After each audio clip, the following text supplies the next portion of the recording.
So this is the time when weird stuff starts to happen.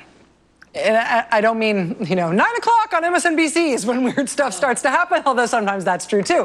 What I mean is a week before Iowa is when weird stuff starts to happen. It's around this time every 4 years when we get two things happening at once. First, Beltway reporters start writing these wistful, patronizing, reductive little sing-song lullabies about how sweet and quaint everything is in Iowa, with all these little Iowa people going to their little caucuses and how little and pure it is, right? It restores your faith in the American political process, right? Every 4 years, you get that stuff from Beltway reporters. Simultaneously, every 4 years, at this time, you see those articles from the Beltway, and in Iowa, at the exact same time, stuff starts to get really freaking sketchy. And in some cases, it gets downright criminally corrupt. Iowa may be rural and it may be landlocked, but Iowans are not rubes. Iowans are pros. And honestly, be on your toes. Be ready for anything. We are now 7 days from Iowa. Last time around in 2012, it was 6 days from Iowa when we got a shocking change on the Republican side. You might remember this. In 2012, Michelle Bachmann did very well in the early days in Iowa, right? She won the Ames, Iowa straw poll. She locked up a lot of endorsements in the state. Then 6 days before the Iowa caucuses in 2012, Michelle Bachmann's statewide campaign co-chair called a press conference to announce that at that late date, with less than a week to go before the caucuses, he was changing his allegiance. He would no longer be Michelle Bachmann's Iowa state co-chair. Instead, he was going to support Ron Paul. And the Michelle Bachmann campaign went nuts. And it was this big, shocking ripple through the race. Nobody knew to expect it. Nobody knew what was going on there. Now we do know what was going on there. Turns out Michelle Bachmann's Iowa co-chair switched his allegiance 6 days before the caucuses because they paid him to. That Michelle Bachmann Iowa state co-chair in 2012, he was an Iowa state senator at the time. He has since pled guilty to federal charges. He admitted to taking money from the Ron Paul campaign to switch his endorsement and then helping cover up that bribe. He's facing up to 25 years in prison in this Iowa Republican caucus's bribery case. The reason he hasn't been sentenced yet, though, is because it turns out the case is still ongoing. 3 Ron Paul aides were indicted last August in this scheme. One of them ultimately had the charges against him dropped. One of them was convicted, and one of them was acquitted, although the one who was acquitted is now being charged again. Prosecutors indicted him again this past November. And this is not ancient history. This is what happened the last time around in the Republican caucuses in Iowa. Last presidential cycle, this bribery thing happened. And there are still pending charges, and one guy is still awaiting sentencing. There's ongoing drama and suspense around who is going to go to prison and for how long in the bribery case from the Iowa Republican caucuses from 2012. That said, the question as to whether or not there was bribery in the Iowa Republican caucuses, that is a settled matter. There's no drama or suspense about that. The bribery definitely happened. It's only a question of who's going to get in trouble for it. But that's apparently how Republicans in Iowa not only did it in 2012, but it's apparently how they've been doing the caucuses for a while now. At least that's how it seems based on those indictments. And part of the reason we got all this lurid detail in the Ron Paul campaign bribery indictments is because they had a long back and forth negotiation between the Ron Paul campaign and this state senator about how much he wanted to get paid when he was going to take this bribe for his support. The state senator, it turns out, he had elaborate expectations as to how much his endorsement would be worth on the open market in the Iowa Republican caucuses because he knew there was a real market for it. And the reason he knew there was a market for it, in part, is because the Michelle Bachmann campaign had been bribing him too. He was trying to trade up. So yeah, at one level, the Iowa caucuses are adorable. How quaint, how sweetly small-town America.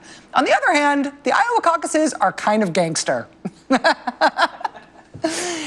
And not just about the process, also about the results.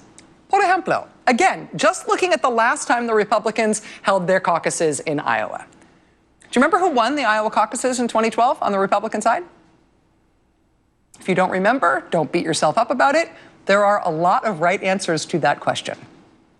Night of the Iowa caucuses in 2012, this was the first thing that the Iowa State Republican Party chairman announced about the results of the caucuses.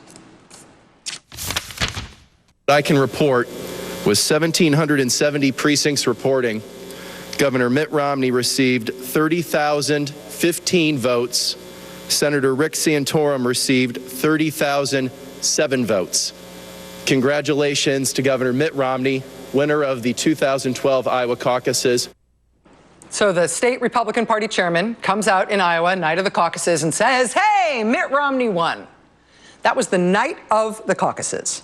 But then 2 weeks later, turns out Mitt Romney did not win the Iowa caucuses. The Republican Party, 2 weeks after the caucuses were held, told the Des Moines Register, for their edition that came out the morning of January 19th, quote, it is a split decision. Split decision, it's a tie. How could it be a tie if it's an election? I mean, should there be a tiebreaker if it's a tie? Nope. And then, by later that afternoon, the Republican Party of Iowa had decided to change its mind again. They decided that they would decide who won the tie. In fact, they decided that it wasn't Mitt Romney, and it wasn't a tie after all. Actually, a different guy won it. Rick Santorum won. Remember, just that same morning, the party had said it was a split decision. But then in the afternoon, the state party chairman said this. It is indisputable that the certified caucus results have Rick Santorum winning by 34 votes. I feel I owe Senator Santorum's supporters and his folks an apology. So declaring this, then, a victory for Rick Santorum? Yeah, the certified vote results. So the last time Republicans held their Iowa caucuses, that night they declared Romney won. 2 weeks later, they said it was actually a tie. It was a split decision. Then that afternoon, they decided it wasn't a split decision after all. It was a Rick Santorum victory. And then in the end, who got the presidential nominating contest delegates from the state of Iowa for 2012? After they went through that whole make it up as we go along rigmarole? Turns out it was neither of the candidates who won or tied, depending on which day you ask. Neither of them. And now, 16 weeks after the voting happened and Mitt Romney was declared the winner, and 14 weeks after Rick Santorum was declared the winner, now it appears that Ron Paul is the winner in Iowa. Mitt Romney won first, then it was a tie, then it was Rick Santorum, then Ron Paul got all the delegates, or at least almost all the delegates. And that, of course, was before 3 of his aides got indicted on federal criminal charges for the way they bribed their way to that victory. Can we call it a victory? Iowa gets treated by the Beltway press like it's some cross between a Hallmark card and a Norman Rockwell painting and a slice of apple pie with a puppy on top, right? But Iowa, at least on the Republican side of the caucuses, has been kind of a banana republic in recent years. And I do not mean the clothing store. After the debacle in 2012 in the Iowa Republican caucuses, not only did Ron Paul get almost all the delegates and all of the indictments out of the caucuses that year, Ron Paul supporters also briefly took over the Iowa Republican Party, and that lasted for a few years before Iowa's long-serving Republican governor, Terry Branstad, decided to end all of that. He waded into Iowa state internal Republican politics and basically took back over the party, threw the Ron Paul lights out. This time around, for 2016, Terry Branstad is still Iowa's Republican governor. He's actually the longest-serving governor in U.S. history in any state. He's serving his 6th four-year term in Iowa. So Terry Branstad is a fixture. He's been through a lot of Iowa caucuses. And he's basically always said that he will stay neutral through the Iowa caucus process so as not to put his thumb on the scale for that otherwise pristine ethical contest. This year already, though, Governor Branstad has stretched, if not broken, that promise. He has not explicitly endorsed a Republican candidate this year, but he did go out of his way last week to say explicitly that he opposite of endorses Ted Cruz. He's not telling Iowa Republicans who they should vote for, but he is telling them explicitly, don't you dare vote for Ted Cruz, which is a way to put your thumb on the scale if you're a long-serving governor of that state.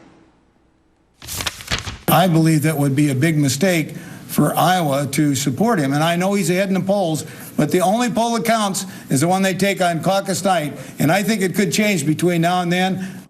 Iowa's long-serving governor Terry Branstad speaking last week. And you know what? It may have had an effect. The polling that has come out of Iowa over the last few days does show Ted Cruz basically losing his lead in that state. 3 polls have come out of Iowa in the last 2 days. All 3 of them show Donald Trump now pulling back ahead of Ted Cruz in Iowa. That includes the latest poll out tonight from Fox News in Iowa, which shows Donald Trump leading Ted Cruz in the state by 11 points. New polling in New Hampshire tonight also has Donald Trump doing very well, even better than he has been doing before. The Fox News poll that's out tonight in New Hampshire has Donald Trump leading Ted Cruz in that state by 17 points. The CBS News poll out in New Hampshire tonight also has him leading big in New Hampshire by 18 points. The CNN poll out over the weekend has Donald Trump leading in New Hampshire by 20 points. So it had looked before like Ted Cruz was going to win Iowa. Donald Trump is now ahead in the polls again in Iowa, and he's really ahead in New Hampshire. Sort of feels like Donald Trump had a little scare there for a while from Ted Cruz, but with numbers like these, there isn't much reason for him to be scared anymore. Let me give you a wild card, though, which is that guy. Follow the arrow. Yeah, that guy, Chris Christie. Chris Christie polling at roughly 6 or 7% these days in New Hampshire, which on a good day has him tied for 5th place. Most days it has him further behind than that. Governor Christie is betting all of his presidential prospects on New Hampshire. He's basically moved to New Hampshire full-time. Actually, I don't need to qualify that. He hasn't basically moved to New Hampshire full-time. He has moved to New Hampshire full-time. That's why it was news this weekend when he left New Hampshire for less than 48 hours to go home to New Jersey, where he is ostensibly still the governor, so he could oversee response to Winter Storm Jonas. Jonas hit New Jersey with a ton of snow, but also with some pretty serious coastal flooding along the Jersey shore. Governor Christie initially said he wouldn't have to leave New Hampshire to oversee the response to that storm. He said, "This isn't our first rodeo." Ultimately, he relented. On Friday night, he went back to New Jersey. He stayed in New Jersey on Saturday and Saturday night, and then by Sunday afternoon, he was back in New Hampshire. All day long today, Governor Christie has faced criticism that he basically left his state in the lurch in terms of the response to this storm, that he shouldn't have rushed back to New Hampshire so soon, that the state, particularly the parts of the Jersey Shore that flooded, they still need him and he ought to be there taking care of business instead of running his distant campaign for president up in New Hampshire. Governor Christie has been parrying those criticisms from reporters and people at New Hampshire town halls all day. But tonight, he appears to have lost his cool a little bit, lost his ability to handle the question with any degree of civility. When this very, very, very nervous young woman dared to put the question to him tonight, he blew up. Hi, so I actually went to school in New Jersey, have a lot of friends. Bless you. Where in New Jersey? Pennington. All right. Pennington School. Yes, ma'am. So I actually had a quick question. With a lot of family in there and friends still living there, they had me ask you, why are you here in New Hampshire campaigning instead of there helping, serving the damages done by the coastal floodings from the storm? Well, because it's already done. It's already done. Okay. Well, tell me why you think it isn't. I have friends, family calling, sending me Where? videos, pictures, Yeah. all over the state. All over the flooding. state. All over the state, really? There's been one county that's flooded in the state. One county. That was Cape May County. It's the one county that flooded. So I don't know where from all over the state, since we have 21 counties where that's happened. Second, I don't know what you expect me to do. You want me to go down there with a mop? Want me to go down there with a mop?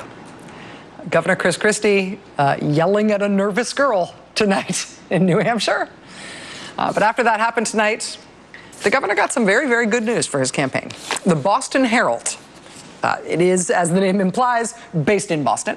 But the Boston Herald is very widely read in New Hampshire, particularly in the heavily populated southern part of New Hampshire. And the Boston Herald tonight just issued its endorsement in the Republican presidential primary this year, and they have given their endorsement to Chris Christie. They say, quote, Governor Chris Christie is a smart and principled candidate with a real shot at uniting his party and broadening its appeal in November. So says the Boston Herald tonight. You want him to go down there with a mop? I told you this is when stuff starts to get weird.